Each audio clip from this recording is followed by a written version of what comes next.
Bonjour et bienvenue sur Explorer. Aujourd'hui, je vous propose la lecture de la traduction du mémorandum du projet Saucer. Celui-ci a été publié par l'Établissement militaire national.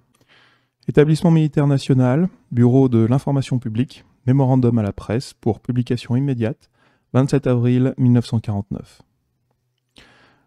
Le document qui suit est un résumé des études préliminaires faites par le commandement des éléments aériens, basé à Wright Field, Dayton, Ohio, portant sur les soucoupes volantes. Projet Saucer. Le mardi 24 juin 1947, à Boise, l'homme d'affaires Kenneth Arnold, originaire de l'Idaho, a regardé depuis le cockpit de son avion privé et observé une chaîne de 9 objets ressemblant à des soucoupes volantes, jouant au chat et à la souris avec les sommets déchiquetés du mont Rainier, dans l'État de Washington, à ce qu'il a décrit comme étant une vitesse fantastique. Les déclarations d'Arnold ont déclenché une réaction en chaîne véritablement d'ampleur céleste. En quelques jours, les fabuleuses soucoupes volantes étaient rentrées sur la scène nationale.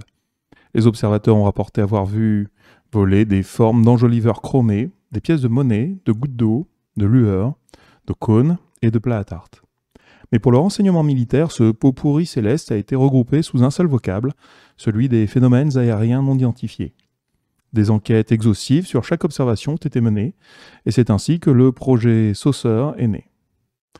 Après 2 ans, ce projet Saucer n'est ni disparu, ni oublié en ce qui concerne le centre de commandement des éléments aériens de l'US Air Force, basé à Wright Field, Dayton, Ohio. Le projet Saucer est né le 22 janvier 1948.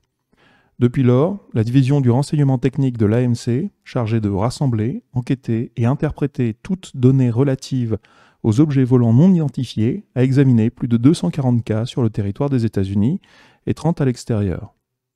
Avec l'assistance de plusieurs autres agences de l'État et privées, et en utilisant l'ensemble des installations des laboratoires de Wright Fields, le projet Saucer est déjà parvenu à identifier environ 30% des observations étudiées jusqu'ici comme des objets conventionnels.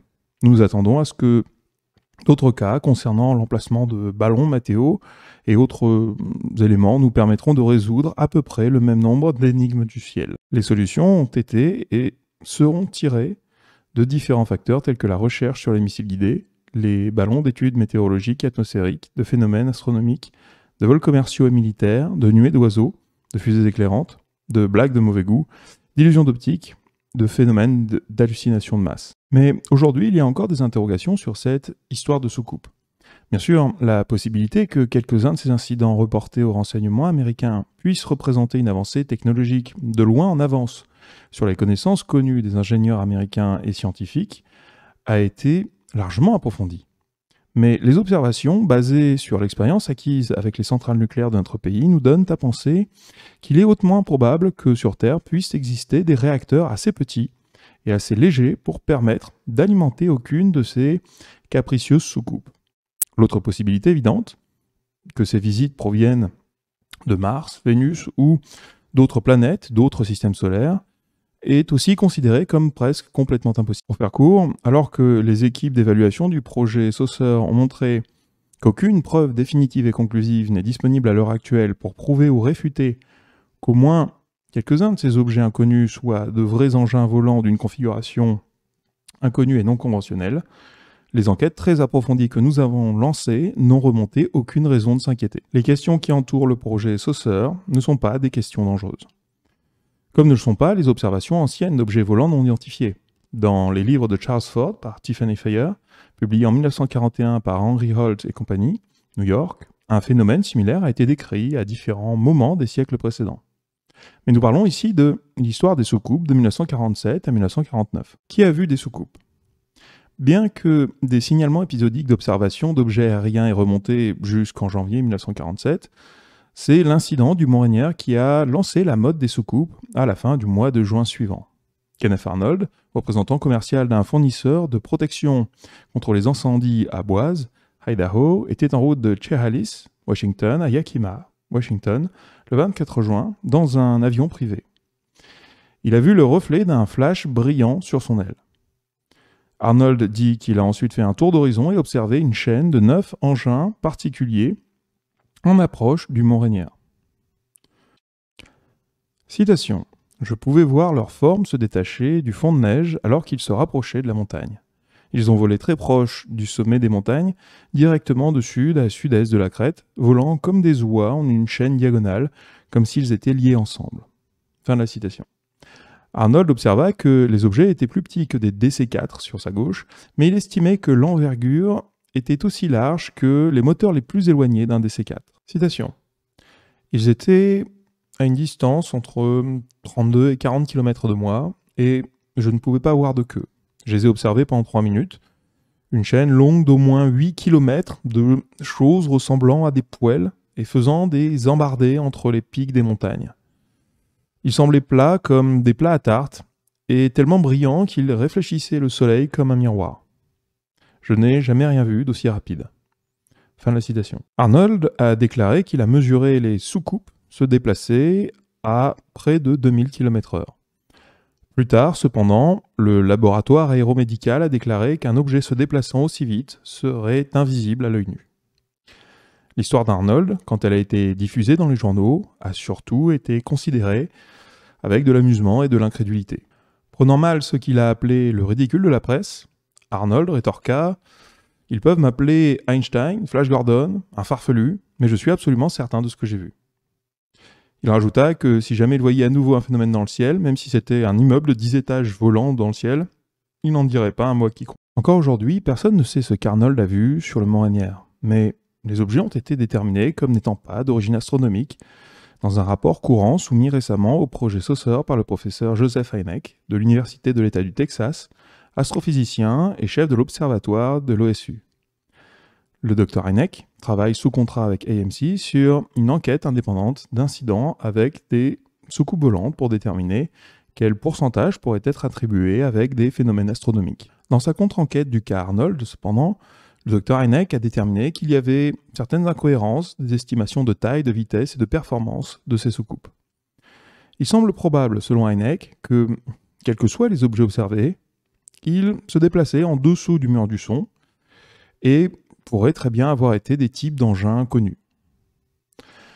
Dans les jours qui ont suivi l'observation d'Arnold, les observations de disques se sont multipliées. À Muroc, en Californie, un groupe d'officiers de l'Air Force a rapporté avoir vu des objets sphériques ou en forme de disque tournoyant dans le ciel à une vitesse de plus de 450 km/h. À Portland, Oregon, plusieurs policiers ont dit aux enquêteurs qu'ils avaient vu un groupe de disques oscillant, disparaissant et réapparaissant plusieurs fois. Ils ont été décrits comme ressemblant à des enjoliveurs chromés. Ces objets ne pouvaient être des objets astronomiques, d'après le Dr Hynek. À propos de l'incident de Portland, il déclara, citation, « Rien dans cet incident ne suggère que les objets puissent être d'origine astronomique. Les manœuvres des objets, le temps assez long d'observation, les empêchent manifestement d'être d'origine astronomique. » Fin de la citation. Seulement quelques jours après l'observation d'Arnold, un disque a été vu survolant sa ville de résidence de Boise, en forme de demi-cercle, et aussi brillant et d'aspect métallique qu'un miroir pris dans les rayons du soleil. Au début d'août 1947, 2 pilotes, pour un service d'aviation de Bethel, en Arizona, ont dit aux enquêteurs qu'ils avaient remarqué un gros objet noir, plus grand qu'un C-54, dessiné contre le fond brillant du soir. Dans le but d'éviter une collision, ils disent avoir dû monter jusqu'à 360 mètres et observer l'objet traverser leur trajectoire à un angle de 90 degrés. Les 2 pilotes ont ensuite dit qu'ils avaient pris en chasse l'objet, le suivant à une vitesse de 280 km/h, jusqu'à ce qu'il les distance et disparaisse 4 minutes plus tard. Ils l'ont décrit comme ressemblant à un C-54 sans moteur, sans aile ou autre moyen de propulsion, une surface lisse et profilée. Aucun ballon n'a été rapporté dans cette zone. Quelques jours plus tard, à Fort Richardson, en Alaska, 2 officiers ont déclaré observer un objet sphérique d'environ 3 mètres de diamètre voler à travers l'air à une très haute vitesse, sans laisser de traces de vapeur. Un autre cas dans le fichier soucoupe non identifié a pris place à 1500 mètres d'altitude dans les montagnes Cascades. Fred M. Johnson, un chercheur de minerais de Portland, a dit aux autorités qu'il avait observé d'étranges reflets dans le ciel et, levant les yeux, avait vu 5 ou 6 disques d'à peu près 10 mètres de diamètre. Johnson dit avoir attrapé son télescope et observé les disques pendant environ 50 secondes, jusqu'à ce qu'ils se dirigent vers le Soleil. Il les a décrits comme étant ronds, avec une queue, ne produisant pas de son et ne volant pas en formation. Johnson a dit que tant que les disques étaient visibles, l'indicateur de sa montre boussole basculait d'un côté à l'autre. Peut-être que la plus grande soucoupe jamais observée était la fois où un homme d'Oklahoma City a dit en avoir observé une semblant avoir un volume de 6 B-29. L'observateur, qui détient une licence de pilote, a remarqué les objets quand il était au sol. Il dit qu'au début cela ressemblait à un gros avion blanc, mais qu'en se rapprochant, il est devenu parfaitement rond, plat et sans appendice. Il n'a entendu aucun son et rapporté que la vitesse était probablement celle de 3 fois celle d'un jet. Cas de décès dans la recherche des soucoupes. La tragédie a frappé cette histoire des soucoupes au début de 1948. Le 7 janvier, un objet non identifié qui ressemblait à un cône au sommet rouge a été observé au-dessus de la base de l'Air Force Godman à Fort Knox, Kentucky, par plusieurs militaires et civils. La tour de contrôle a demandé un vol de reconnaissance de 4 F-51 de la Garde nationale pour enquêter sur le phénomène. 3 des avions se sont rapprochés de l'objet et ont rapporté qu'il était métallique et d'une taille immense. Un des pilotes l'a décrit comme étant rond comme une goutte d'eau et, à certains moments, presque liquide. Le commandant de l'escadrille, le capitaine Thomas F. Mantle, a contacté la tour de contrôle de Godman en faisant part d'un rapport de contact initial mentionnant que l'objet se déplaçait à la moitié de sa vitesse, droit devant lui et le surplombant. Citation. « Je me rapproche pour le voir mieux. Il est directement devant moi et se déplace toujours à la moitié de ma vitesse. Cela semble métallique et immense. Il prend de l'altitude maintenant et avance à la même vitesse que moi. C'est 580 km/h. Je monte à 6000 mètres et si je n'arrive pas à me rapprocher, j'abandonnerai la poursuite. » Fin de la citation. Il était 15h15. Cela a été le dernier contact fait par Mantle avec la tour de contrôle de Godman. Plus tard dans la journée, son corps a été retrouvé dans la carcasse de son appareil près de Fort Knox. 5 minutes après que Mantle ait disparu de sa formation, les 2 avions restants sont retournés à Godman. Quelques minutes plus tard, un est retourné à sa recherche, couvrant près de 160 km au sud et montant jusqu'à 10 000 mètres sans rien trouver. Par la suite, des enquêtes ont montré que Mantle avait probablement perdu connaissance vers 6 000 mètres dû à un manque d'oxygène et était mort par asphyxie avant le crash. Le mystérieux objet que le pilote a chassé jusqu'à sa mort a d'abord été identifié comme la planète Vénus. Cependant, des études plus approfondies ont montré que l'élévation et l'azimut de Vénus et de l'objet sur cette période précise ne coïncidaient pas. Il est encore aujourd'hui considéré comme non identifié.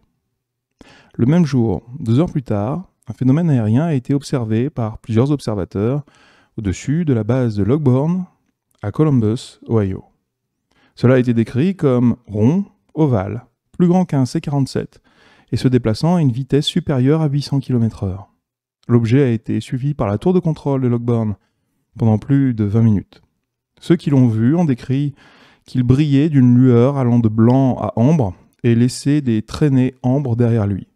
Cela se déplaçait comme un ascenseur et à un point, il a semblé toucher le sol. Aucun son n'a été entendu. Finalement, l'objet a perdu sa lueur et est descendu vers l'horizon. Observation à l'étranger. Alors que la grande majorité des soucoupes rapportées par les renseignements de l'Air Force ont été vues au-dessus du continent des États-Unis, ils sont aussi apparus tout autour du globe. Des observations ont été rapportées par exemple au-dessus de Newfoundland, Alaska, de l'Ascension, Paraguay, de Gatberg, Danemark, au lac d'Orient, au-dessus de la Suède, de la Norvège, de la Hollande, de la Turquie, d'Hawaï. En avril 1948, le premier lieutenant-colonel Robert Myers de la 67e escadrille de chasseurs 18e corps de chasseurs, basé dans les Philippines, commandait un vol de 4 F-47 quand il a vu un objet non identifié à environ 5 km. Alors que Myers faisait tourner son chasseur autour de l'objet, celui-ci a fait instantanément un virage à 90 degrés à gauche et a disparu en 5 secondes. Aucune traînée d'échappement n'a été observée. Myers a déclaré que l'objet semblait être une sorte d'avion en aile volante, de couleur argentée et ressemblant à une demi-lune, avec ce qui semblait être une crête dorsale à peine perceptible. Le 8 mai 1948, des habitants de Middleport, Ohio, ont rapporté avoir vu différents objets en forme de disque traversant le ciel à un intervalle de 2 minutes. Un observateur dit qu'il ressemblait à une grande horloge couverte de radium et naviguant à travers l'air. Vaisseau spatial. Il est possible que le témoignage fantastique d'observation d'une soucoupe conservée dans les archives du renseignement technique corresponde à ce qui est vulgairement connu sous le nom de vaisseau spatial, que deux pilotes de la compagnie Eastern Airlines ont rencontré en plein ciel près de Montgomery, Alabama, en juillet dernier. Nous supposons que le même objet a été vu par des observateurs au sol à la base de l'Air Force Robins, à Macon, Géorgie, 1 heure plus tôt. Tous les documents s'accordent à dire que l'objet se dirigeait vers le sud, laissant derrière lui des flammes de couleurs variables et se comportant comme un avion normal jusqu'à ce qu'il disparaisse du champ de vision. Les pilotes de l'EAL, le capitaine C.S. Childs et John Bay Whitehead, ont décrit le phénomène comme un avion sans ailes, en forme de cigare de 30 mètres de long, d'un diamètre équivalent à 2 × 29, sans aspérité ni appendice. Citation. Nous l'avons vu au même moment, et nous nous sommes demandé, mais qu'est-ce que ça peut bien être? Quoi que ce soit, il a descendu droit sur nous, puis a viré à gauche. Il nous a passé à environ 200 mètres devant nous et au-dessus de nous. Et alors, comme si le pilote du cigare venait de nous voir et voulait nous éviter, il est remonté d'un coup en crachant un immense jet de flammes par l'arrière et a fusé dans les nuages, alors que notre DC-3 était pris dans les turbulences de son propulseur ou de son réacteur. Fin de la citation. Ce mystérieux engin, cracheur de flammes, comme décrit par les pilotes de l'EAL, n'avait pas d'aileron, mais semblait avoir une protubérance à l'avant, semblable à un radar, et donnait l'impression d'avoir une cabine avec des fenêtres au-dessus. Le capitaine Childs a déclaré là-dessus que la cabine ressemblait à une cabine de pilotage, mais plus brillante. Il a dit que la lumière à l'intérieur de l'habitacle de l'engin approchait celle d'une fusée éclairante au magnésium. Citation. Nous n'avons vu aucun occupant. Sur le côté de l'engin, on pouvait voir une aura bleue assez sombre qui courait toute la longueur du fuselage comme des néons bleus. L'émission de l'échappement était une flamme rouge-orange avec une couleur plus claire le long de son contour. Fin de la citation. Les pilotes ont dit que la flamme s'étendait entre 10 et 15 mètres derrière l'objet et qu'elle est devenue plus intense au fur et à mesure qu'il est rentré dans un nuage. Sa vitesse a été évaluée à environ moitié plus rapide que les avions à réaction. Dans leur enquête sur l'incident, le personnel du projet Saucer a examiné 225 vols civils et militaires et découvert que le seul appareil proche à ce moment était un C-47 de l'Air Force. L'utilisation de la théorie de Pratzel sur l'envol, dans ce cas, a indiqué qu'un fuselage aux dimensions rapportées par Childs et Whitehead pouvait supporter une charge comparable au poids d'un engin de cette taille, volant à des vitesses subsoniques. L'objet est toujours considéré comme non identifié. Une autre fantastique observation de soucoupe vient de la bouche des enfants à Hamel, Minnesota. 2 enfants jouant dans leur jardin un après-midi en août dernier ont dit avoir vu un objet étrange descendre entre eux jusqu'à 3 mètres du sol. Citation. Cela a touché le sol, a tourné sur lui-même, produit un sifflement, puis s'est envolé en ligne droite dans le ciel à 6 mètres de haut, s'est arrêté et a recommencé à faire des sifflements. Fin de la citation.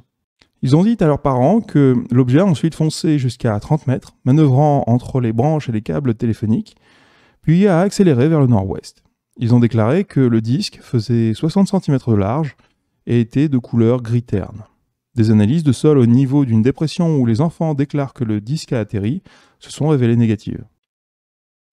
Un cas unique dans cette histoire de soucoupe a été écrit en octobre dernier par le lieutenant George F. Gorman de la Garde nationale du North Dakota, qui a dit avoir eu un combat aérien rapproché avec une soucoupe volante au-dessus de la ville de Fargo.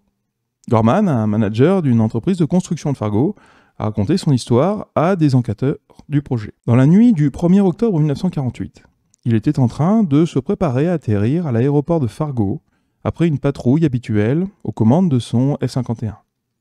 Autorisé à atterrir par la tour de contrôle, Gorman a remarqué ce qui semblait être le feu arrière d'un autre avion à environ 1 kilomètre devant lui. Il a interrogé la tour de contrôle et on lui a répondu que le seul avion à proximité était un Piper Club.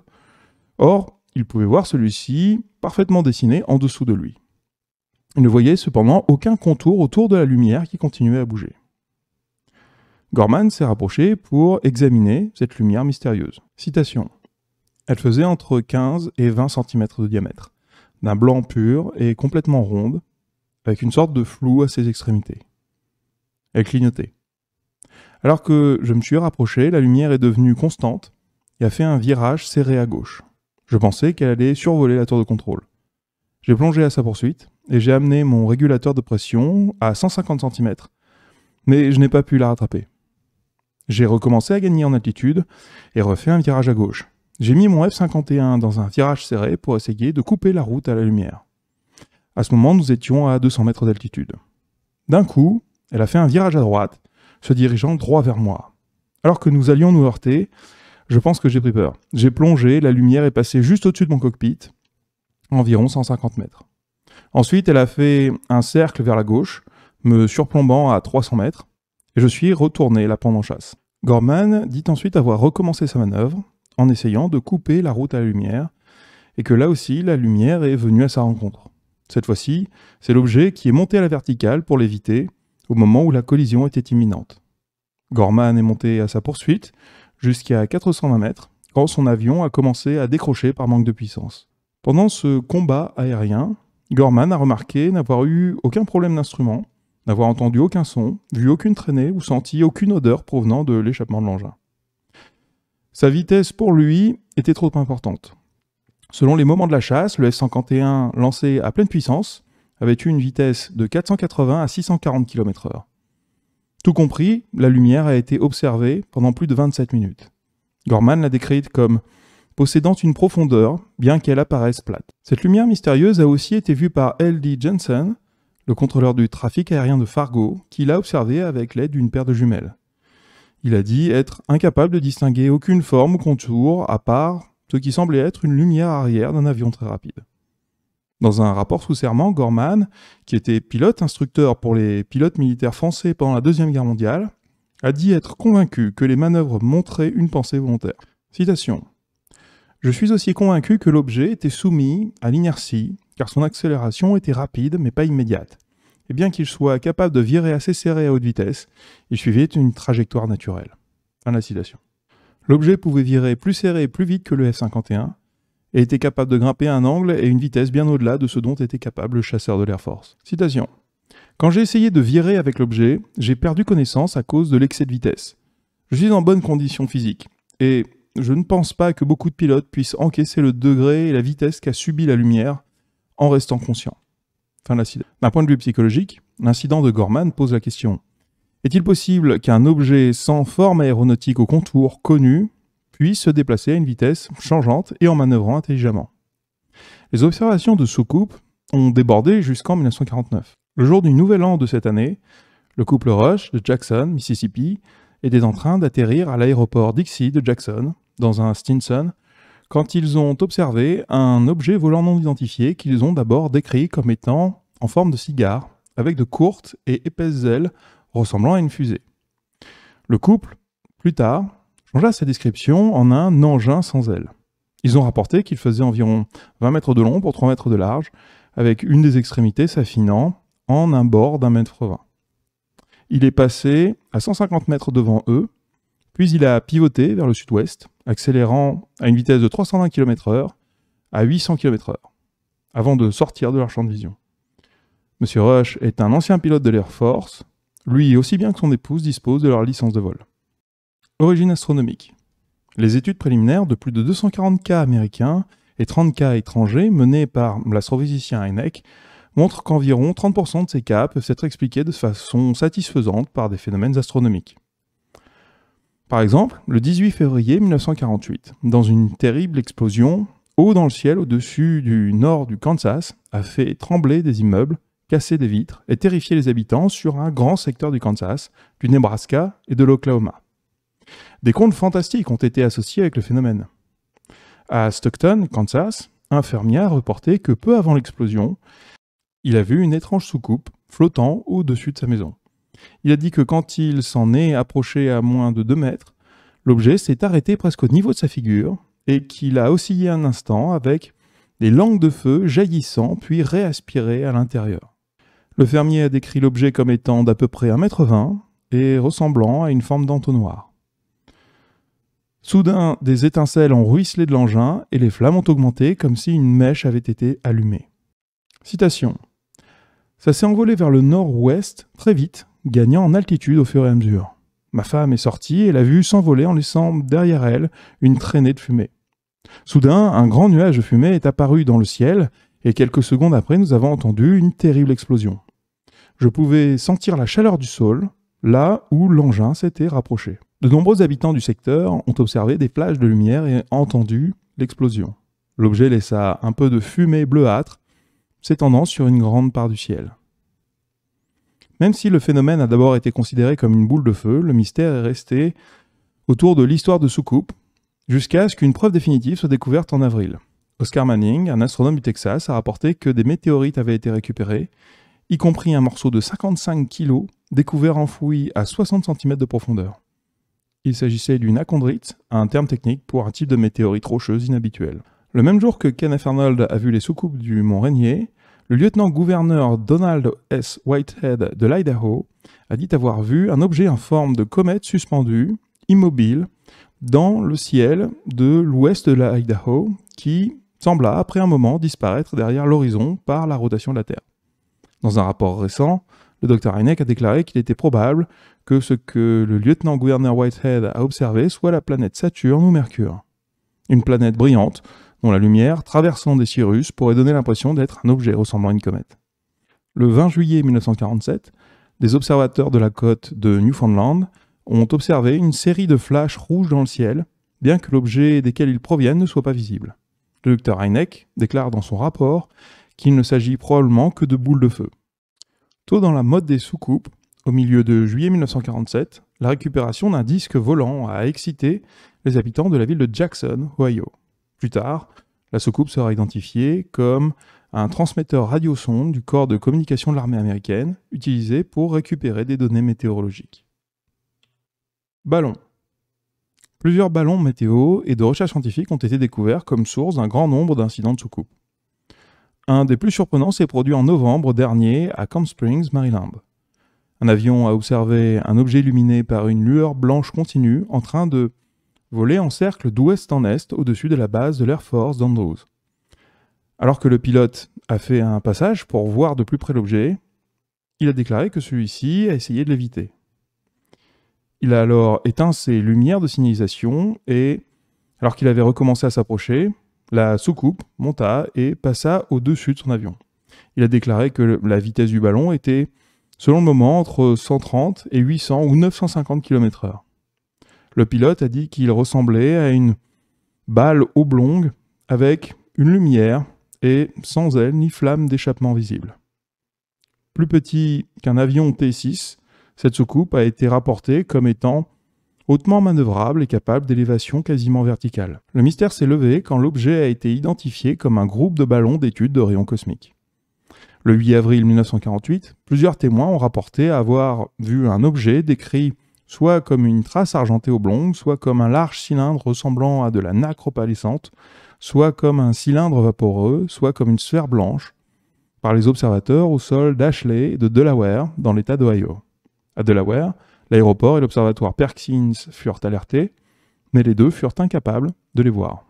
Plus tard, il a été déterminé qu'il s'agissait de ballons météo qui se trouvaient dans la zone au moment des observations. Les ballons météo semblent aussi être la réponse à l'observation d'un long objet cylindrique vu dans les ciels entre Everett et Bedford, Massachusetts, par le pilote et le navigateur d'un avion de la Pan American Airlines. Ils l'ont décrit comme ayant la longueur d'un fuselage de P-40 et rond aux deux extrémités. Un autre disque argenté étrange a été observé par un lieutenant-colonel de l'Air Force au-dessus de la base de Tyndall, Montgomery, dans l'État de l'Alaska, et plus tard identifié comme un ballon météo. Les ballons ont aussi été accusés d'une épidémie d'observation de disques qui se passa au-dessus et autour d'Indianapolis à la fin du mois de juillet dernier. Souvent, les laboratoires de la base de Wright Field sont appelés à faire des analyses de ces objets déclarés comme étant récupérés de ces disques volants. La roue en feu qui est tombée sur Bellefontaine, Ohio, en décembre dernier, a perturbé la population. Celle-ci a perdu son origine mystérieuse dans les laboratoires de Wright Field. Les restes de la roue ont été analysés et on a démontré qu'elle renfermait du zinc, du magnésium, du sodium et du plomb, des ingrédients typiques de fumée éclairante et d'explosifs. Nous supposons que la roue était en réalité une fusée éclairante tirée depuis le sol. Canular. Les plaisantins et chercheurs d'attention de tout le pays ont aussi joué un rôle dans le projet Saucer. Une des plus grandes tempêtes a été déclenchée par 2 habitants de la ville de Tacoma, dans l'État de Washington, Fred Chrisman et Harold Dahl. En juillet 1947, quelques jours après que l'annonce de Kenneth Arnold ait touché les premières pages, Dahl a déclaré avoir vu 6 disques depuis un bateau avec lequel il était en patrouille près de Maury Island à Washington. Dahl a dit qu'un des disques avait commencé à donner de l'aile vers la Terre et s'était désintégré, arrosant son bateau de fragments qui avaient causé quelques dégâts et tué son chien. Lui et Chrisman ont alors essayé de vendre cette histoire à un magazine d'aventuriers basé à Chicago, qui en retour a appelé Kenneth Arnold pour vérifier son authenticité. Arnold est allé à Tacoma accompagné du capitaine Emil J. Smith, un pilote d'United Airlines qui avait aussi été connu lorsqu'il avait déclaré avoir vu des soucoupes lors d'un vol de routine le 4 juillet au-dessus de Boise. Depuis Tacoma, Arnold a demandé à 2 officiers du service A2 de renseignement de l'armée de les aider dans l'enquête sur les déclarations de Dahl et Chrisman. C'est ainsi que commence l'histoire de rendez-vous secrets dans des hôtels et de mystérieux appels téléphoniques qui s'est terminé par la mort de 2 des participants et montrait au grand jour que l'histoire du disque de Tacoma était une fabrication. À la rencontre à l'hôtel Winthrop, Dahl a produit quelques fragments qui, selon lui, proviendraient du disque qui a endommagé son bateau. Il a raconté toute l'histoire à Arnold, Smith et les 2 agents du renseignement de l'armée. Le jour suivant, les 2 officiers sont retournés à Hamilton Field, Calif, pour participer au programme du jour de l'Air Force, en prenant quelques fragments avec eux pour l'analyse technique. Mais la tragédie frappa sur la route. L'avion se cracha, tua les 2 officiers, même si le chef d'équipage et un passager purent sauter en parachute à l'abri. Peu après le crash, les journaux et services de presse de Tacoma commencèrent à recevoir des séries d'appels anonymes, les informant que le B-25 écrasé transportait des fragments de soucoupe volante et que l'avion avait été descendu par des saboteurs utilisant un canon de 20 mm. Alors qu'un des journaux avait laissé entendre que l'appareil a été descendu parce qu'il transportait des fragments de soucoupe, une enquête approfondie a montré qu'il n'en était rien et que le crash avait été causé par un tuyau d'échappement brûlé qui avait transmis le feu au reste de l'aile gauche.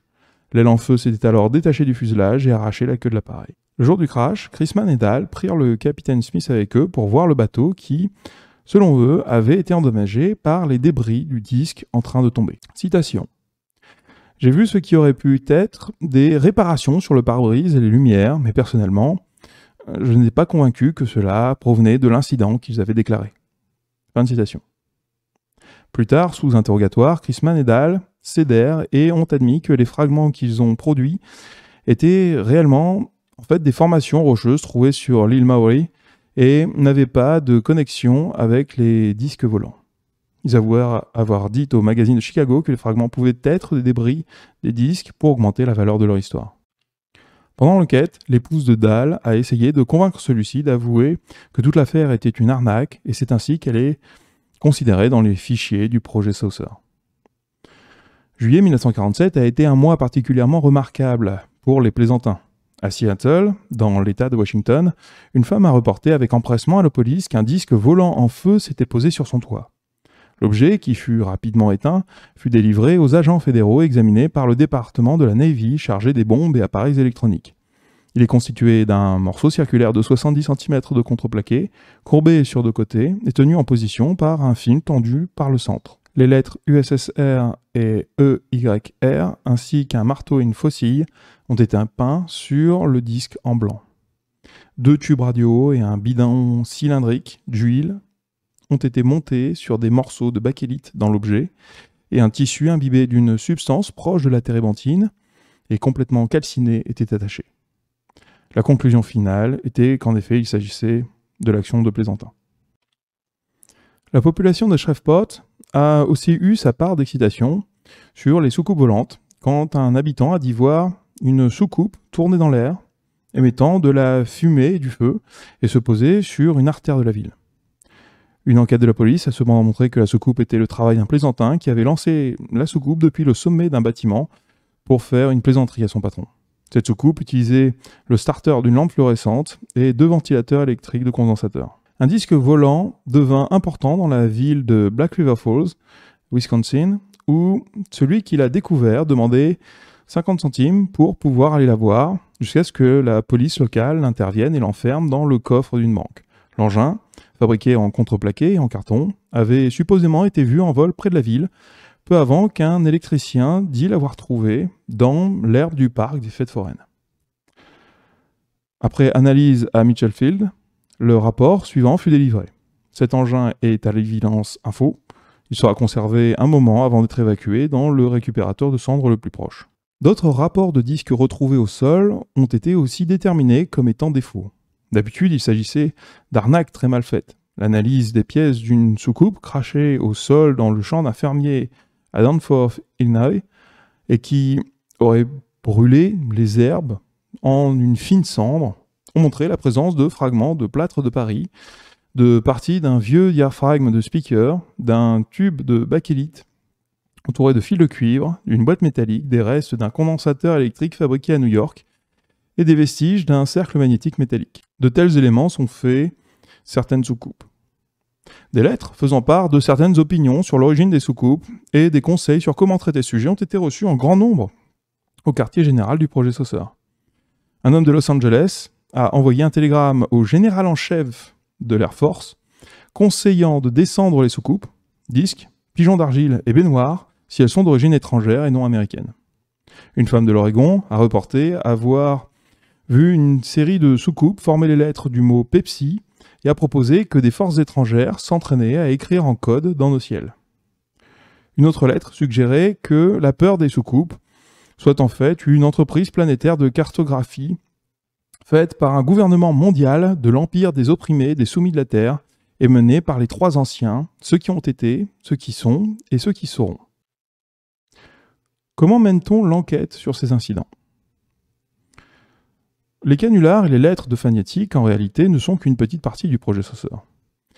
Il s'agit en fait d'un travail scientifique sérieux, d'enquête constante, d'analyse et d'évaluation, lesquels, jusqu'ici, nous ont donné des preuves nous donnant à penser que la plus grande part de la peur des soucoupes n'est pas une peur du tout, mais peut-être expliquée par des phénomènes astronomiques, des objets conventionnels aériens, des hallucinations ou de la psychologie de masse. Mais la simple existence de quelques objets volants non identifiés nécessite une constante vigilance de la part des personnels du projet Saucer, ainsi que de la part de la population civile.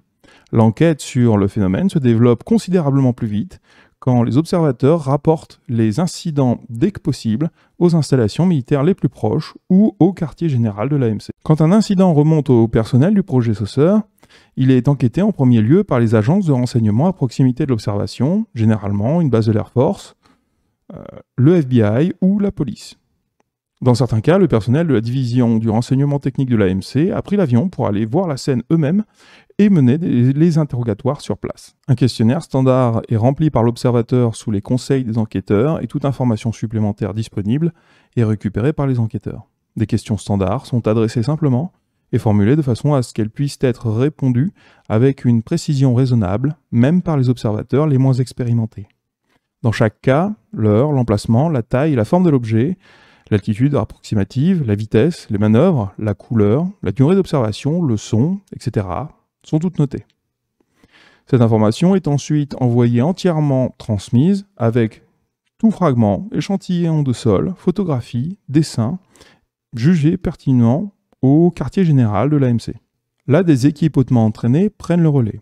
Les informations sont extraites et organisées sur des fiches de résumé, placées sur des cartes et des graphiques et intégrées avec le reste des éléments récupérés par le projet, donnant ainsi une vue d'ensemble du projet Saucer. Ensuite, des copies de chaque donnée, de chaque cas, sont envoyées aux autres agences d'enquête, y compris les laboratoires techniques au sein d'AMC. Ces rapports sont étudiés en relation avec de nombreux facteurs, comme les recherches sur les missiles guidés, la météo, et beaucoup d'autres moyens, comme les lancements de ballons, les vols commerciaux et militaires, les nuées d'oiseaux migratoires, et une multitude d'autres pouvant fournir une explication. Basé sur la possibilité que ces objets pourraient être mal identifiés et faisant partie d'engins non conventionnels, une analyse technique est faite sur certains rapports pour déterminer l'aérodynamique, la propulsion, les moyens de contrôle, qui auraient été requis par les objets en question pour parvenir aux performances décrites dans les rapports. Généralement, les objets volants sont divisés en groupes. Ceux en forme de disque volant, ceux en forme de torpille ou de cigare sans aile ou aileron, ceux en forme sphérique ou de ballon, et ceux apparaissant comme des boules de lumière. Les 3 premiers groupes sont capables de vol par aérodynamique ou aérostatique et peuvent être contrôlés, propulsés par des moyens connus des designers aéronautiques. En ce qui concerne les lumières, leur action, à moins qu'elles ne soient suspendues à un objet plus haut ou qu'elles soient le produit d'hallucinations, reste pour le moment inexpliqué. Quand les analyses sont terminées, les rapports des laboratoires et des agences aidant les enquêtes sont envoyés au quartier général, généralement indiquant que le cas est clos. Le projet, cependant, est encore jeune. Il reste beaucoup de travail d'investigation à mener. En ce moment, une analyse psychologique est menée par le laboratoire aéromédical de l'AMC pour déterminer quel pourcentage des cas sont probablement basés sur des erreurs de l'esprit humain ou des sens. Les rapports préliminaires disponibles aujourd'hui montrent qu'un grand nombre d'observations peuvent être expliquées comme des cas ordinaires qui ont été mal caractérisés à cause de ces erreurs humaines. À cet égard, l'étourdissement commun, connu sous le nom médical de vertige, est considéré comme un facteur important. Le vertige, lequel peut aussi bien être causé par les manœuvres et les soudaines accélérations d'un engin, donne l'effet que les objets immobiles sont en train de se mouvoir. C'est l'opinion des hommes de l'aéromédecine qu'au moins certains des cas de lumière rapide et hautement manœuvrable rapportés par les pilotes seraient dus à des vertiges ou des illusions d'optique. La plupart du travail du personnel du projet Saucer implique la mise en graphique, la reconnaissance et la localisation d'incidents. Un graphique de fréquence compilé récemment montrait que les observations de soucoupes ont commencé dans ce pays à une petite échelle en janvier 1947, puis ont atteint leur plateau en juillet, peu après l'incident du Mont Rainier. Ils ont ensuite rapidement diminué pour le reste de l'année, mais ont recommencé en janvier, juillet et novembre 1948. Les rapports arrivant en ce moment à l'AMC montrent à l'heure actuelle un faible niveau d'observation, environ 12 par mois, en provenance d'une autre planète. Depuis que les soucoupes volantes ont atteint les premières pages des journaux il y a 2 ans, il y a eu beaucoup de spéculations sur le fait que les phénomènes aériens pourraient être en fait une forme de pénétration sur Terre d'une autre planète. Kenneth Arnold a été pointé pendant des mois comme l'homme qui a vu les Martiens. À l'heure actuelle, les astronomes sont largement d'accord qu'un seul corps du système solaire est capable d'abriter la vie, et il s'agit de Mars. Mais même Mars, cependant, apparaît comme relativement désolée, inhospitalière, donc une race martienne serait plus préoccupée par sa survie que nous le sommes sur Terre. Sur Mars, il existe une excessivement rapide perte de l'atmosphère, de l'oxygène et de l'eau, contre lequel des êtres intelligents, s'ils existent, auraient pu se protéger par un contrôle scientifique des conditions physiques. Cela a pu être fait, selon les hypothèses des scientifiques, par la construction de maisons et de villes souterraines où l'atmosphère pourrait être plus élevée et par là, les écarts de température réduits. L'autre possibilité existe, bien sûr, que l'évolution peut avoir développé un être qui pourrait supporter les rigueurs du climat martien, ou que la race, si elle a jamais existé, ait péri. En d'autres termes, l'existence de vie intelligente sur Mars, où l'atmosphère raréfiée est presque dénuée d'oxygène et d'eau, et où les nuits sont bien plus froides que nos hivers arctiques, n'est pas impossible, mais elle n'est pas prouvée. La possibilité qu'une vie intelligente existe sur Vénus est considérée comme complètement non raisonnable par les astronomes. L'atmosphère de Vénus consiste principalement en dioxyde de carbone avec des nuages de gouttes de formaldéhyde, et il semble n'y avoir que peu ou pas d'eau. Pourtant, les scientifiques acceptent que des organismes puissent se développer dans des environnements chimiques autres que les nôtres. Vénus, cependant, a 2 handicaps. Sa masse et sa gravité sont presque similaires à la Terre, alors que Mars est plus petite. Et son atmosphère nuageuse découragerait l'astronomie et donc le voyage spatial. Les observations d'objets vus dans les cieux ont été passées à travers les générations. Cependant, les scientifiques croient que si les Martiens étaient en ce moment en train de visiter la Terre sans chercher à établir de contact, nous pourrions supposer que c'est parce qu'ils viennent juste de réussir à voyager dans l'espace et que leur civilisation serait quasiment côte à côte avec la nôtre. C'est parce qu'ils trouvent dur de croire que toute race technologiquement établie souhaiterait venir ici, montrant leur capacité de façon mystérieuse à travers les années, mais ensuite, chaque fois, simplement partir sans jamais établir de contact. Les astronomes cependant pensent qu'il serait particulièrement étrange qu'une civilisation martienne serait dans un intervalle d'un demi-siècle de notre propre avancement. Pourtant, dans les 50 dernières années, nous avons juste commencé à utiliser les engins. Donc, dans les prochaines 50, nous allons très certainement commencer à explorer l'espace. Donc, il apparaît que le voyage spatial depuis un autre point du système solaire est possible, mais très peu probable. Les rapports du projet Saucer estiment cette chance à moins d'1 sur 1000. Autre système solaire. En dehors du système solaire, 22 autres étoiles disposent de planètes. Le Soleil en possède 9. Une de celles-ci, la Terre, est idéale pour l'existence de la vie intelligente. Sur 2 autres, il y a la possibilité de vie. Donc les astronomes croient raisonnablement l'idée selon laquelle il pourrait y avoir une planète idéalement habitable pour chacune des 22 autres étoiles. Suivre cette piste de raisonnement requiert de considérer l'homme comme un niveau moyen de développement. Par là même, la moitié des autres planètes habitables serait derrière et l'autre moitié en avance. Cela veut aussi dire que pour toute espèce visitant la Terre, elle serait très en avance. Donc la chance que des voyageurs de l'espace existeraient en provenance de planètes d'autres étoiles que la nôtre est beaucoup plus grande que celle qui proviennent de Mars. Cela peut même être vu comme certain si vous acceptez l'idée que le nombre de planètes inhabitées est égal à celles qui sont compatibles pour la vie et que la vie intelligente n'est pas spécifique à la Terre.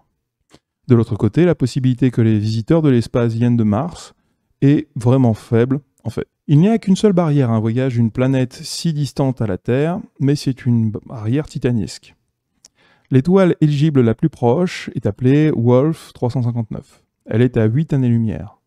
En se déplaçant à une vitesse d'un dixième de la vitesse de la lumière, c'est-à-dire 30 000 km/h, cela prendrait 80 ans pour un aller simple depuis la Terre. Et cette vitesse est complètement au-delà de tous les niveaux de puissance prédictibles par l'utilisation de fusées conventionnelles. Si un moyen pouvait permettre de convertir les éléments nucléaires en jets d'énergie, le temps de trajet pourrait être réduit de 60 à 16 ans. Vaisseaux spatiaux. Une myriade de problèmes se posent lors de la création d'un vaisseau spatial de type de ceux trouvés dans la série Buck Rogers. Alors qu'une fusée spécifiquement conçue pour cela peut être faite aussi manœuvrable que désirée avec de très hautes performances, un vaisseau spatial de haute performance serait lui trop gros et trop peu manœuvrable. Il serait très dur de le concevoir de façon à ce qu'il puisse manœuvrer de façon frivole, tel que les disques sont observés. Aussi, un tel engin ne pourrait emporter assez de carburant pour faire des allers-retours successifs dans l'atmosphère terrestre. Les scientifiques ont déterminé qu'une descente rapide de fusée pourrait apparaître comme un disque à une personne située en dessous. Pourtant, les observateurs à distance devraient être capables d'identifier la fusée en tant que telle, et l'échappement devrait être facilement visible. La localisation des observations a aussi prouvé un autre facteur permettant de décrédibiliser la solution que les extraterrestres seraient des hommes venus de Mars. À part quelques exceptions, tous les disques ont été reportés au-dessus des limites continentales des États-Unis, alors que l'on s'attendrait à ce que des visiteurs répartissent leurs visites de façon plus ou moins uniforme sur l'ensemble du globe. La petite surface couverte par ce barrage de disques indique fortement que ces objets volants ont une origine terrestre, que ce soit physique ou psychologique.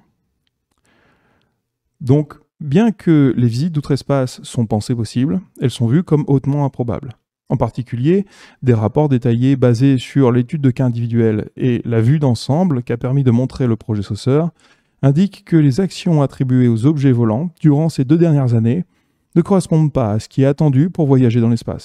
La possibilité que ces soucoupes soient propulsées par des rayons a été enquêtée et décrédibilisée aussi.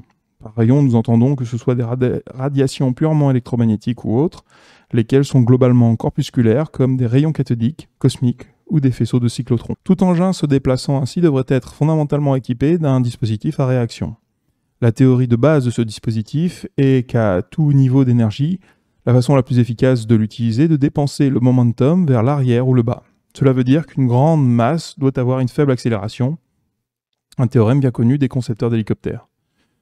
Par les rayons ou les faisceaux, au contraire, une faible masse est conférée une très grande vitesse, et par conséquent, d'énormes niveaux d'énergie, supérieurs à l'énergie produite sur toute la planète, sont requis pour permettre de propulser même les plus petits engins. Plusieurs moyens non conventionnels permettant de propulser ou de faire fonctionner un objet solide ont été considérés, y compris ce que les écrivains de fiction ont proposé, les boucliers antigravité, mais tout a été trouvé pas assez pratique.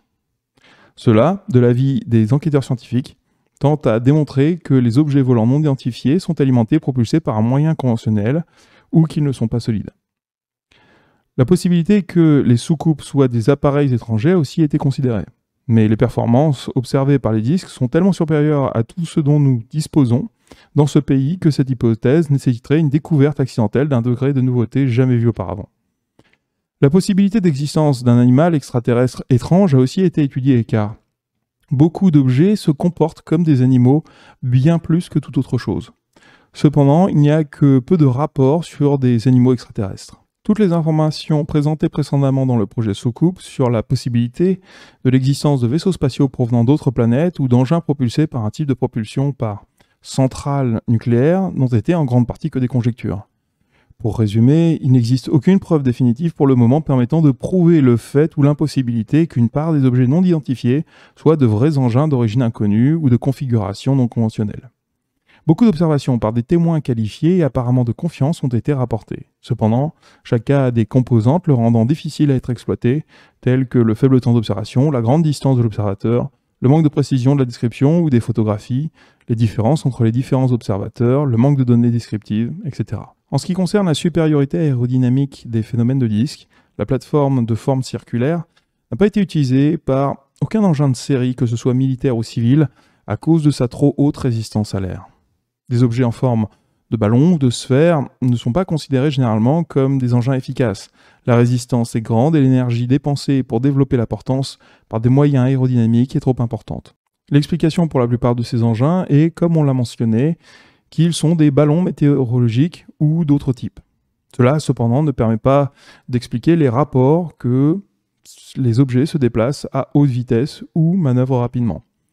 Mais le personnel du projet Saucer indique que le mouvement pourrait être expliqué par une illusion d'optique ou une accélération due à la fuite de gaz et l'exagération ensuite des témoins. La plus raisonnable explication des boules de lumière qui ont été observées est qu'il s'agit de lumière suspendue de ballons invisibles pendant la nuit et que les violentes manœuvres vues par les témoins sont dues à des illusions d'optique.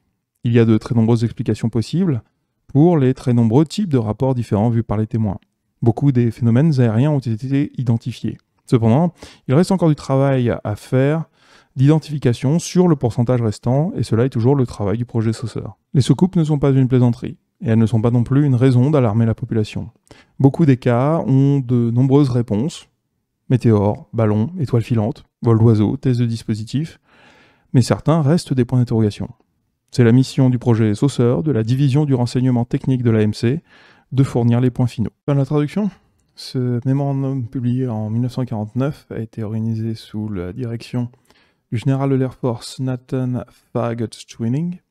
Le projet Saucer deviendra ensuite le projet Sign, qui deviendra le projet Grudge, qui deviendra le projet Blue Book, qui deviendra le groupe ASWAP, qui deviendra le groupe ATIP, qui deviendra le groupe UAPTF première version, et qui est aujourd'hui l'UAPTF deuxième version, entre guillemets.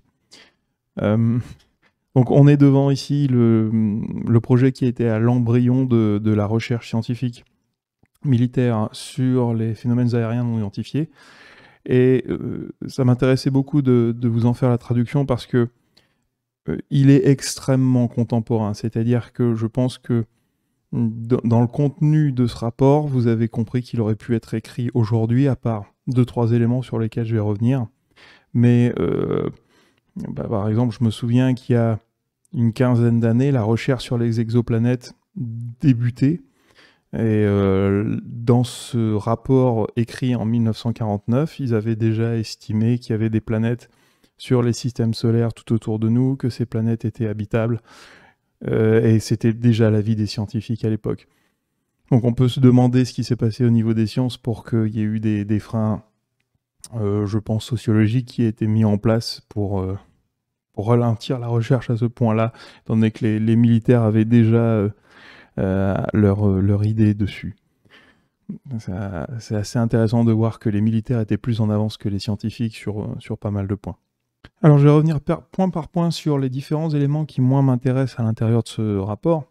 Alors si jamais il y a des éléments qui vous ont tout de suite remonté des informations, n'hésitez pas à les écrire en commentaire pour que je puisse bosser dessus. Mais là, ce sera moi ma lecture au-delà de la traduction littérale du texte. Déjà, on peut s'intéresser au fait que ce soit un mémorandum dédié directement à la presse pour publication immédiate alors qu'on est en 49. Quand on compare au silence qu'il y a de l'Air Force aujourd'hui sur ce sujet, et que là on voit que qu'un an et demi après le début du programme, ils publient déjà un pré-rapport, un pré-avertissement des découvertes qui ont été faites et des recherches qui sont en cours. C'est quand même très intéressant de voir l'évolution qu'il y a eu ensuite, et on reviendra dessus, mais on verra les causes de ce silence ensuite. Alors, la deuxième chose que j'ai trouvé intéressante, c'est que dans ce rapport qui est publié en 1949, il n'y a aucune mention de Roswell. Si vous avez suivi les documentaires du Dr Pierre Lagrange parus ces dernières semaines, vous allez comprendre tout de suite pourquoi, et je vous mettrai un lien dans la description pour que vous puissiez aller voir tout de suite. Là, la vidéo va déjà être super longue, là j'aurai pas le temps. Alors au niveau des données statistiques qu'il nous donne, il nous indique que 30% des cas sont explicables simplement, 30% des cas sont probablement explicables, mais ça veut dire que du coup ça laisse 40% des cas qui sont difficilement explicables selon leurs connaissances à l'époque.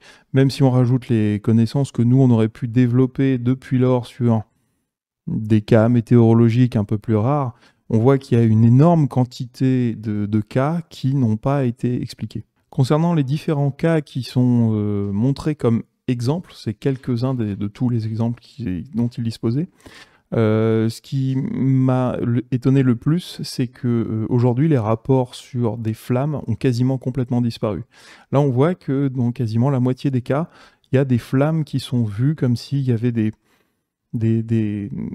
fusées qui étaient accrochées, qui étaient fusionnées au fuselage des phénomènes aériens non identifiés.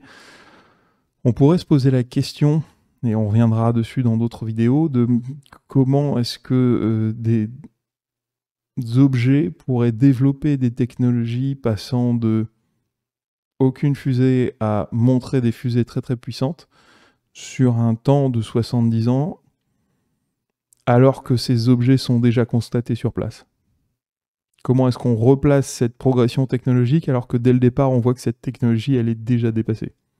Donc ça, ce sera un point sur lequel on pourra revenir. Donc on voit que dès le départ, il s'attaque aussi au sujet de la vie sur Mars et sur Vénus, ce qui rejoint des problématiques qu'on a très actuellement, à l'heure actuelle, où on a Persévérance sur Mars qui ne trouvera pas de vie parce qu'il n'est pas conçu pour ça, mais qui pourra trouver des traces géologiques possibles permettant de donner l'indice que peut-être il y a de la vie. Les interrogations sur Vénus aussi, avec les débats qu'il y a sur la présence de phosphine ou non dans l'atmosphère. Et on voit qu'en 1949, ils avaient déjà posé les mêmes principes et qui parlent ouvertement dans un rapport officiel de l'Air Force de vie indigène possible sur Mars. On voit qu'ils avaient l'esprit ouvert à l'époque. Et on peut se demander pourquoi est-ce que nous, notre esprit s'est fermé. Alors, ce qui est aussi remarquable là-dessus, c'est qu'ils expriment très bien le fait que c'est très peu probable que si ces objets viennent de civilisations extraterrestres, c'est probablement pas à l'intérieur du système solaire parce que la coïncidence au niveau des échelles de temps serait beaucoup trop grande. Ils attaquent ensuite le sujet des systèmes solaires autour du système solaire, et là ils se heurtent à la problématique du temps. Ça, dans les technologies qu'on commence à développer à l'heure actuelle, c'est quelque chose que même nous, on arriverait à compenser. On ne serait pas sur des temps de trajet tels qu'ils les évoquent. Donc, ça nous donne aussi des billes en termes d'arguments. Au niveau des rapports des témoins, ce qui est aussi intéressant, c'est la vitesse à laquelle se déplacent ces objets, c'est-à-dire qu'ils dépassent très rarement la vitesse du son. Il n'y a que Kenneth Arnold qui va les situer à une vitesse bien au-delà de celle de la vitesse du son. La plupart des témoignages montrent des vitesses qui sont en dessous de la vitesse du son. Dans les rapports aujourd'hui, on a le SCU qui a commencé à comptabiliser les vitesses. On a l'Espagne qui a publié des archives de cas où ils ont mesuré les vitesses des objets, où là on est devant des objets qui ont des vitesses hallucinantes. Alors est-ce que c'est parce qu'on a les outils aujourd'hui pour détecter ce type de vitesse, ou est-ce qu'à l'époque c'était des objets qui étaient plus lents, ce qui reviendrait à la question de l'évolution technologique donc formelle qu'on constate sur les 70 ans? Ça une question qui reste ouverte, mais sur laquelle on reviendra ensuite. Ce qui m'a intéressé aussi dans ces différents cas, c'est de voir le sérieux avec lequel ils sont présentés. C'est-à-dire que Dans ce rapport qui aborde toutes les facettes du problème, on voit qu'il y a une vraie attention sur l'étude des cas qui est adressée, et ils essayent aussi de compenser leur propre biais. Il faut savoir que ce mémorandum, quand il a été publié, et ensuite historiquement, il a été extrêmement critiqué, mais pour ma part, sachant qu'il a été écrit en 1949 avec les connaissances technologiques de leur époque, je trouve qu'ils ont fait un excellent travail, un travail très rigoureux. Au niveau formel, on voit que dès le départ du phénomène, on a un système formel qui est assez limité, c'est-à-dire qu'on a des formes qui sont assez lisses, plutôt circulaires, plutôt rondes, ou des boules de lumière. Il y a peu de formes vraiment exotiques. C'est une question sur laquelle on reviendra dans une autre vidéo, mais et qui, à mon avis, n'a pas été extrêmement creusée, qui est de savoir pourquoi est-ce que les objets ont cette forme-là, et pourquoi est-ce qu'ils peuvent changer de forme dans les mêmes apparitions. Contrairement à l'image d'Épinal qu'on a un peu des phénomènes aériens non identifiés, on voit aussi que les tailles sont extrêmement diverses. Ça va de très gros avions, 6 avions côte à côte, à des objets de quelques dizaines de centimètres de large. Donc ça aussi, c'est quelque chose qui sera intéressant à creuser dans les prochaines vidéos. On voit que les pilotes posent quasiment tous la question du comportement intelligent des appareils, et ce qui m'a personnellement impressionné, c'est que le rapport fait mention du comportement animal des objets.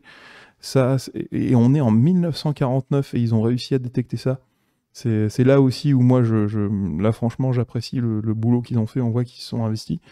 Parce que pour trouver... C'est quelque chose qu'on a aujourd'hui dans les recherches, quand on fouille vraiment dans l'intérieur de tous les rapports et qu'on cherche des points communs ensemble, mais c'est quelque chose qui est très peu montré qui est très peu remonté dans la littérature. En ce qui concerne les faux, on voit que déjà à l'époque, en 49, ils sont face au même problème que nous. Quand vous vous baladez sur Facebook et que vous voyez des fausses vidéos faites de faux ovnis, que vous voyez qu'il y a des applications maintenant sur les téléphones pour créer directement les faux ovnis dans vos vidéos, on voit que ce problème n'est pas du tout récent. C'est exactement le même problème qui se posait à eux, et c'est là où nous, en France, on peut être content d'avoir le GEPAN qui fait, par sa simple existence et par le fait de devoir déposer un rapport en gendarmerie, un filtre qui permet ensuite de traiter les données ensuite. On voit aussi qu'ils sont confrontés au même système de minorité vocale, c'est-à-dire qu'eux aussi ont reçu des messages de théories assez farfelues sur l'origine des ovnis, et ils précisent bien qu'en fait ce sont qu'une toute petite minorité et que de toute façon ça ne joue pas sur les enquêtes qui sont menées. La partie la plus intéressante pour moi de tout le rapport n'est pas vraiment les témoignages, c'est qu'ils montrent la méthode sur laquelle ils mènent leur enquête. Et je pense que c'est quelque chose sur lequel on peut vraiment extraire énormément d'informations. C'est assez rare d'avoir accès aux méthodes utilisées, c'est quelque chose de très scientifique. La différence entre... J'ai plus le nom de cette citation, si je trouve le nom de l'auteur, je le mettrai dans la description. C'est la différence entre les amateurs et les professionnels, c'est que les amateurs s'intéressent au résultat, et les professionnels s'intéressent à la méthode qui a permis d'obtenir le résultat. Et là, on voit, quand ils décrivent la méthode, qui est probablement pour la plupart des personnes la partie la plus ennuyeuse du document, le sérieux qu'ils ont mis et les différents moyens qu'ils ont mis en place. Quand on voit que ils donnaient les contrats d'analyse des échantillons à des laboratoires extérieurs, et qu'en échange, ces laboratoires leur envoyaient des rapports, quand on connaît aujourd'hui les débats à l'heure actuelle sur les recherches de débris de ces phénomènes aériens non identifiés, et les recherches de Jacques Vallée là-dessus, où les échantillons qui ont été transmis au laboratoire de l'armée américaine ont tous disparu, ça pose assez questions sur ce qui est advenu de tous ces échantillons. Parce que là, on parle d'enquêtes qui sont vraiment massives et qui ont été poursuivies pendant des dizaines d'années. Donc, on pourrait se demander où sont arrivés tous ces échantillons. On voit que dès le départ, ils ont tout à fait compris que ce qui était intéressant, c'était pas seulement les cas individuels, qui étaient à la fois avec beaucoup de points communs, mais avec beaucoup de variances à l'intérieur, mais aussi de créer des enquêtes statistiques à partir des données qui sont générées. Et ça, c'est quelque chose qui a commencé à arriver sur la chaîne, et que je continue avec le prochain documentaire que je vous montrerai, qui est un peu si vous cherchez un bouclier derrière lequel vous cachez, vous pouvez balancer ça, et vous n'avez plus à parler derrière. C'est une vraie étude scientifique. Il y en aura encore une autre qui arrivera derrière sur un cas précis, comme ça vous aurez tous les arguments en même temps. Mais là je tease, c'est pas bien, faut pas teaser. Alors ensuite, évidemment, il parle des explications qu'ils ont pu trouver. Et il faut bien comprendre que c'est un organisme qui a pour but d'expliquer les phénomènes aériens. Donc il va chercher à les expliquer, et il faut ensuite passer au-delà de leur explication et voir si dans les cas ils ne sont pas allés aussi trop loin. Alors là, le problème, c'est que c'est l'Air Force, donc forcément toutes les données sont classées secret. Mais j'irai voir du côté du Black Vault s'il n'a pas réussi à mettre la main dessus, parce que là, on est en 49. C'est des enquêtes qui ont été faites entre 47 et 49. Ça a dû être déclassé. Je pense qu'on pourra trouver des éléments. Je ferai probablement une vidéo de suite là-dessus si j'arrive à trouver des choses intéressantes. Donc déjà, on voit aussi qu'à l'époque, ils ont compris le système de vagues et de ces formes de phénomènes aériens non identifiés. C'est-à-dire qu'en permanence, il y a des phénomènes qui se déroulent et que de temps à autre, vous avez des vagues où la même forme de phénomène est venue sur une zone de territoire assez restreinte. Alors ils ont essayé évidemment avec les moyens de leur époque d'expliquer techniquement comment pourraient se déplacer ces disques, mais c'est encore quelque chose sur lequel on a des débats à l'heure actuelle. Il y a une théorie qui vient d'être mise au point il y a 2-3 semaines, dont je vous ai déjà parlé, qui a l'air de résoudre la plupart des problèmes. Mais par contre, le moyen par lequel serait généré ce mode de propulsion est encore inconnu. Donc, mais au moins, ils ont eu l'audace de proposer des solutions en se cassant les dents et en disant qu'ils se sont cassés les dents en essayant de l'expliquer, mais au moins ils essayent de proposer des solutions, ce qui est une démarche très intéressante. Ça montre une vraie ouverture d'esprit de leur part pour la peine. La conclusion du rapport est vraiment intéressante. Les soucoupes ne sont pas une plaisanterie, elles ne sont pas non plus une raison d'alarmer la population. C'est assez ambivalent, mais c'est quelque chose qu'on retrouve presque mot pour mot dans tous les autres documents qui ont été publiés ensuite. Et c'est quelque chose qu'on pourrait retrouver dans le rapport de l'UAPTF qui va être publié dans une centaine de jours. Donc ça, c'est quelque chose qui est assez intéressant en termes de constance. C'est-à-dire que d'un côté, on a un phénomène qui a des points communs constants sur 70 ans, et on a une organisation qui est probablement la mieux placée sur toute la planète pour enquêter dessus, qui dit la même chose à chaque fois. Donc il y a peut-être une vérité derrière au bout d'un moment. Donc évidemment, par rapport au réseau de documents que je suis en train de vous proposer, c'est pas du tout par hasard que j'ai choisi celui-là. Il se place évidemment en contre-pied du rapport Milburn, qui vous donne l'ensemble des informations qu'on a à l'heure actuelle. Et du coup, vous pouvez comparer les deux entre ce qui est connu en 1949 et ce qui est connu en 2020. Et ensuite, il me permet d'introduire l'analyse statistique des cas qui arrivera dans le prochain document. J'espère que vous avez apprécié l'épisode. Celui-là va être super long et on pourrait encore creuser à l'intérieur. Il y a beaucoup de... comme c'est un document officiel, écrit par l'armée américaine, par l'Air Force, sur son domaine de prédilection, il y a beaucoup de tournures de phrases qu'on pourrait vraiment creuser. La traduction que je vous en ai faite, elle est assez littérale. J'ai essayé de l'adoucir pour que ce soit pas trop brutal, mais elle est vraiment littérale. Et sur les formes des phrases, on pourrait revenir dessus et recreuser à l'intérieur. Donc, en tout cas, j'espère que cet épisode vous a intéressé. Il doit être un peu plus austère que la plupart des autres éléments, parce que ce qui va intéresser les gens, c'est les premiers cas au début, et ensuite ils vont penser que le rapport démolit ces cas-là, alors que c'est pas du tout le cas. Il faut regarder comment ce rapport est structuré dans son raisonnement, et quelle était la mission qui a été donnée à ce rapport. Et en fait, ce mémorandum montre à quel point ils avaient envie de trouver la réponse. Le général qui en a eu la charge, je vais récupérer son nom, c'était Nathan Farragut Twining. Il a été Chief of Staff et Joint Chief of Staff. C'est parmi les plus hauts rangs de l'armée en relation avec la Maison-Blanche, conseiller militaire au plus haut degré. Et c'est lui qui s'est occupé de ce projet-là. Donc c'est un des documents sur lequel vous pouvez vous appuyer en public sans aucun problème. Il n'y a rien de classé à l'intérieur, c'est une déclaration officielle de l'Air Force. Et ça a vraiment été conçu avec une méthode scientifique, une exploitation des données. On essaye d'expliquer tous les éléments et on garde ce qu'on n'arrive pas à expliquer à la fin. On essaye d'en tirer des conclusions.